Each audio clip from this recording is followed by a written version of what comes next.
आज हम बहुत इम्पोर्टेंट टॉपिक डिस्कस करेंगे। जब भी हम प्रोग्रामिंग स्टार्ट करते हैं तो उस प्रोग्रामिंग जब इनिशियली हम प्रोग्रामिंग किसी भी लैंग्वेज में स्टार्ट कर रहे होते हैं तो हमसे डेफिनेटली एरर्स ऑकर होते हैं। तो उन एरर्स का जब तक हमें पता नहीं है, हमें 100% नो हाउ नहीं है कि वो एरर्स बेसिकली किस वजह से आए हैं और उन एरर्स को कहते क्या हैं, तो हम इजीली उन एरर्स को रिमूव नहीं कर सकते। तो आज हम प्रोग्रामिंग में वो तमाम एरर्स देखेंगे जो ओकेजनली ऑकर होते हैं। नॉर्मली जब आप सिंपल प्रोग्राम्स बनाते हैं या आप कोई क्लाइंट लेवल पे प्रोग्रामिंग कर रहे होते हैं तो ये एरर्स बेसिकली ऑकर होते हैं। तो आज हम देखेंगे कि पाइथन प्रोग्रामिंग में जो एरर ऑकर होते हैं, एरर्स बेसिकली जेनेरिक होते हैं किसी भी लैंग्वेज में जब आप करेंगे। अगर आप जावा प्रोग्रामिंग लैंग्वेज में प्रोग्राम बनाओ तो उसमें भी यही एरर्स ऑकर होंगे इन केस अगर आप से कोई गलती हो जाए। और अगर आप सी लैंग्वेज में करें, सी प्लस प्लस में करें, सी शार्प में करें, डॉट नेट टेक्नोलॉजी में करें, तो एरर्स ये सारे जो आज हम पढ़ेंगे ये तमाम लैंग्वेजेस के लिए जेनेरिक हैं। तो इसे अच्छे तरीके से आपने अंडरस्टैंड करना है। एक टेक्सोनॉमी मैंने यहाँ ड्रॉ की हुई है कि ओवरऑल आपके पास एरर्स कितने होते हैं। अगर हम एरर्स को डिटेल से देखें तो हमारे पास एरर्स की कैटेगरीज में कंपाइल टाइम एरर्स हैं, रन टाइम एरर्स हैं और लॉजिकल एरर्स हैं। कंपाइल टाइम एरर्स को फर्दर डिवाइड किया गया है सिंटैक्स एरर में और उसके बाद सिमेंटिक एरर में। तो ओवरऑल हमारे पास सिंटैक्स एरर है, सिमेंटिक एरर है, हमारे पास रन टाइम एरर्स हैं और हमारे पास लॉजिकल एरर्स हैं। अब इन तमाम एरर्स को हम वन बाय वन देखते हैं।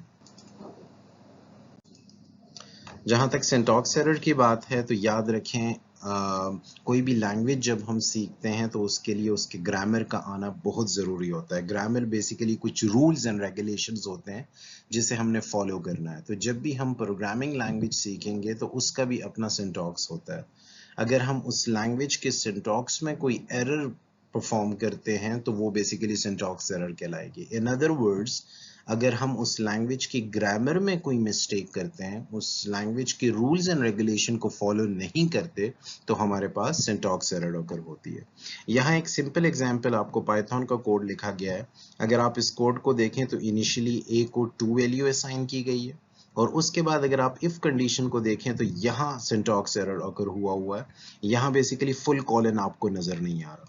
जब ये फुल कॉलन नहीं नजर आ रहा तो this is one of the syntax error that we have. जिन लोगों ने पाइथन में बेसिक प्रोग्रामिंग की होगी और इफ कंडीशंस इंप्लीमेंट किए होंगे वो ये अंडरस्टैंड कर रहे होंगे कि इफ कंडीशन के बाद यहाँ फुल कॉलन लगता है। क्योंकि यहाँ ये मिसिंग है तो this is one of the syntax error. एक और एग्जांपल मैं आपके सामने रखता हूँ। पाइथन में प्रिंट फंक्शन यूज होता है किसी भी स्ट्रिंग को डिस्प्ले करवाने के लिए, प्रिंट करवाने के लिए, किसी भी इंटीजर वैल्यू को प्रिंट करने के लिए, किसी भी फ्लोटिंग पॉइंट वैल्यू को प्रिंट करने के लिए।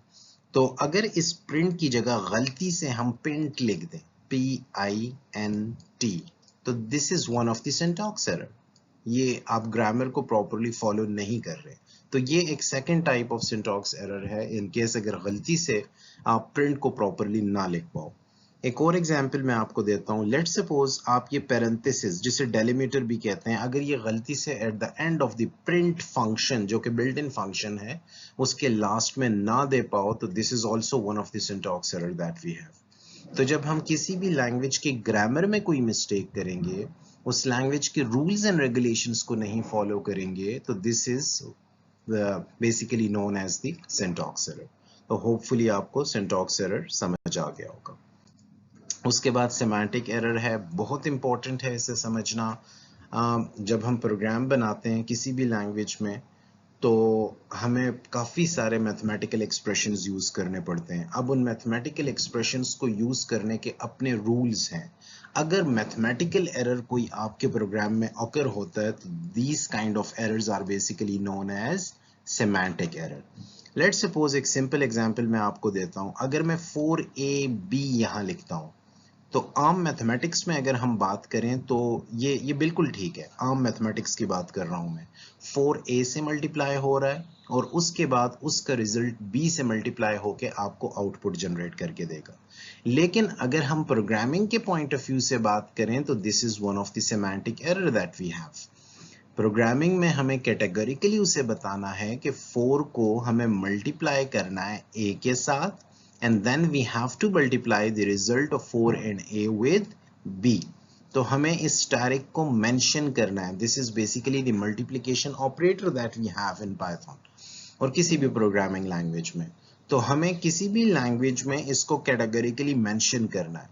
तो ये सिमेंटिक एरर नहीं है हमारे पास, लेकिन अगर हम इसी एक्सप्रेशन को इस फॉर्म में लिखेंगे तो this is one of the semantic error that we have. Another example right in front of you, अगर मैं लिखता हूं कि 4 is equal to y, याद रखें इक्वल हमारे पास राइट एसोसिएटेड ऑपरेटर होता है. ये हमेशा राइट से वैल्यू लेता है और लेफ्ट को असाइन करता है, इसीलिए इसे कहते हैं राइट एसोसिएटेड ऑपरेटर. ये राइट से वैल्यू लेके लेफ्ट को, इक्वल की लेफ्ट पे जो भी वेरिएबल होता है उसे असाइन करता है. आपने ये एक्सप्रेशन कहीं नहीं देखी होगी कि इक्वल के लेफ्ट साइड पे आपको कांस्टेंट नजर आ रहा हो. कभी भी वेरिएबल जो कि y है वो किसी कांस्टेंट को नहीं असाइन होता. तो अगर आप गलती से कोई ऐसी एक्सप्रेशन लिख दो तो this is one of the semantic error that we have.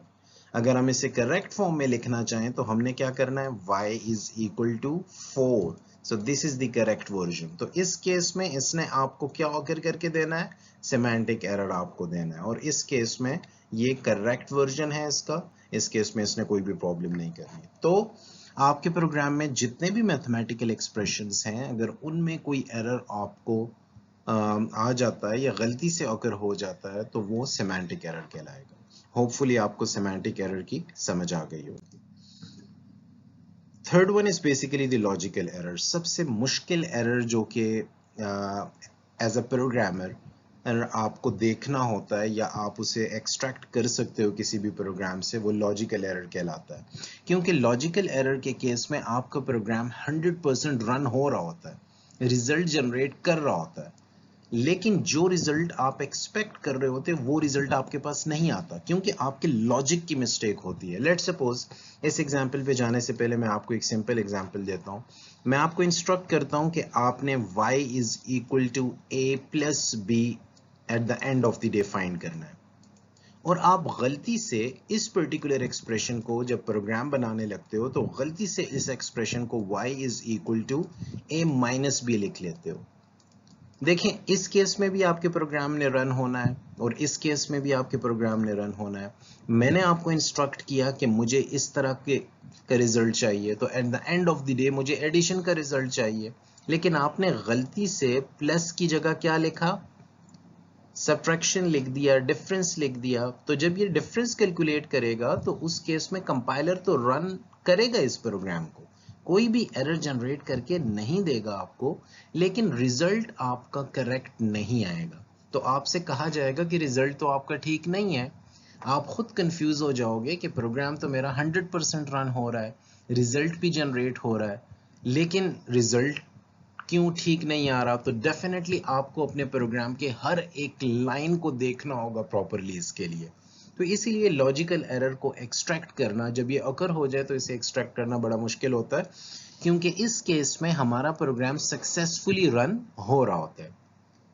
अगर हम इस पर्टिकुलर एग्जांपल को देखें तो यहाँ मैंने एक फंक्शन यूज किया हुआ है. यहाँ से आपकी एग्जीक्यूशन स्टार्ट होगी. लेंथ एक वेरिएबल आपने यूज किया, विड्थ एक वेरिएबल आपने यूज किया और आपने उसे वैल्यूज असाइन की. लेंथ को 5 असाइन की और विड्थ को आपने 3 असाइन की.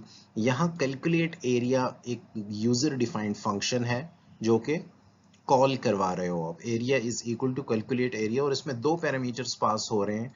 लेंथ की वैल्यू क्या है, आप ऑलरेडी 5 असाइन कर चुके हो, और विड्थ की वैल्यू क्या है, आप ऑलरेडी 3 असाइन कर चुके हो.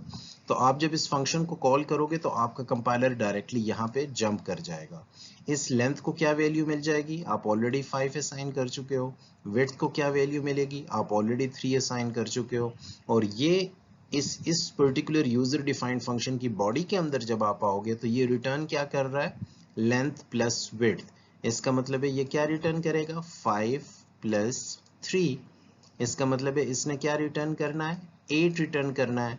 लेकिन ओवरऑल जब आप एरिया कैलकुलेट करो, रेक्टेंगल का एरिया कैलकुलेट करो, तो यहाँ प्लस यूज नहीं होता.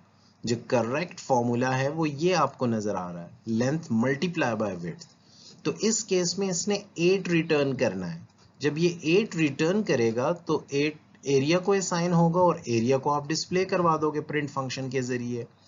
लेकिन 8 तो करेक्ट आंसर नहीं है, करेक्ट रिजल्ट नहीं है, तो डेफिनेटली कहीं ना कहीं आपसे मिस्टेक हुई है और ये आपके लॉजिक की मिस्टेक है जो आपसे ऑकर हुई है। तो इसके लिए आपको पूरे के पूरे प्रोग्राम को दोबारा से लाइन बाय लाइन देखना होगा कि किस पर्टिकुलर लाइन पे मुझसे मिस्टेक हुई है, कोई लॉजिकल एरर ऑकर हुई है जिस वजह से मेरा रिजल्ट ठीक नहीं आ रहा, क्योंकि प्रोग्राम तो रन हो रहा होगा। तो फिर आप जब इस लाइन पे पहुंचोगे तो this is the line where basically you perform an error, आपसे लॉजिकल एरर अगर हुआ है। तो इस प्लस की जगह आपको क्या लिखना है, मल्टीप्लाई लिखना है। तो होपफुली आपको लॉजिकल एरर की समझ आ गई होगी। The last one is basically run time error. याद रखें रन टाइम एरर को डिवाइड बाय जीरो एरर भी कहते हैं। रन टाइम एरर को डिवाइड बाय जीरो एरर भी कहते हैं। लेट्स सपोज आपने एक प्रोग्रेस स्निपेट लिखा है छोटा सा, आपने नंबर को 10 असाइन किया, फिर आपने डिवाइडर को 0 असाइन किया और आपने एक एक्सप्रेशन यूज किया है result is equal to number divided by divider. Number की वैल्यू क्या है 10 डिवाइडेड बाय डिवाइडर की वैल्यू क्या है 0। तो समथिंग डिवाइडेड बाय 0 क्या जनरेट करेगा आपके लिए, अनडिफाइंड। ये अनडिफाइंड वैल्यू जनरेट करेगा।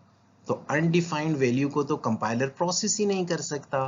तो इस केस में या तो कंपाइलर आपका हॉल्ट हो जाएगा या कंपाइलर बाज़ औक़ात बेसिकली आपका कंपाइलर क्लोज हो जाता है, ठीक है, या आपका कंपाइलर कोई रन टाइम एरर देता है। तो इस केस में देखें आपके पाइथन ने आपको डिवीजन बाय जीरो का एरर दिया है, क्योंकि इस एक्सप्रेशन को सॉल्व करना आपके कंपाइलर के बस की बात नहीं है। 10 divided bye 0, anything divided by 0 is basically undefined, या आप उसे इन्फिनिटी कह सकते हो, ठीक है। तो this is basically run time error के आपका प्रोग्राम रन हो रहा था, लेकिन रन होने के दौरान कोई ऐसी स्टेटमेंट आई है कि जिस स्टेटमेंट को आपका कंपाइलर प्रॉपरली एग्जीक्यूट नहीं कर पाया, वो उस कंपाइलर के ग्रामर के मुताबिक नहीं था। तो इस वजह से उसने अनडिफाइंड एरर अनडिफाइंड कैलकुलेट किया है। Undefined is basically your run time error. Hopefully आपको इन एरर्स की समझ आ गई होगी। ओवरऑल हमारे पास सिंटैक्स एरर है, सिमेंटिक एरर है, लॉजिकल एरर है, रन टाइम एरर है। अगर आपका कोई भी क्वेश्चन हो तो आप कमेंट्स कर सकते हैं। Thank you very much.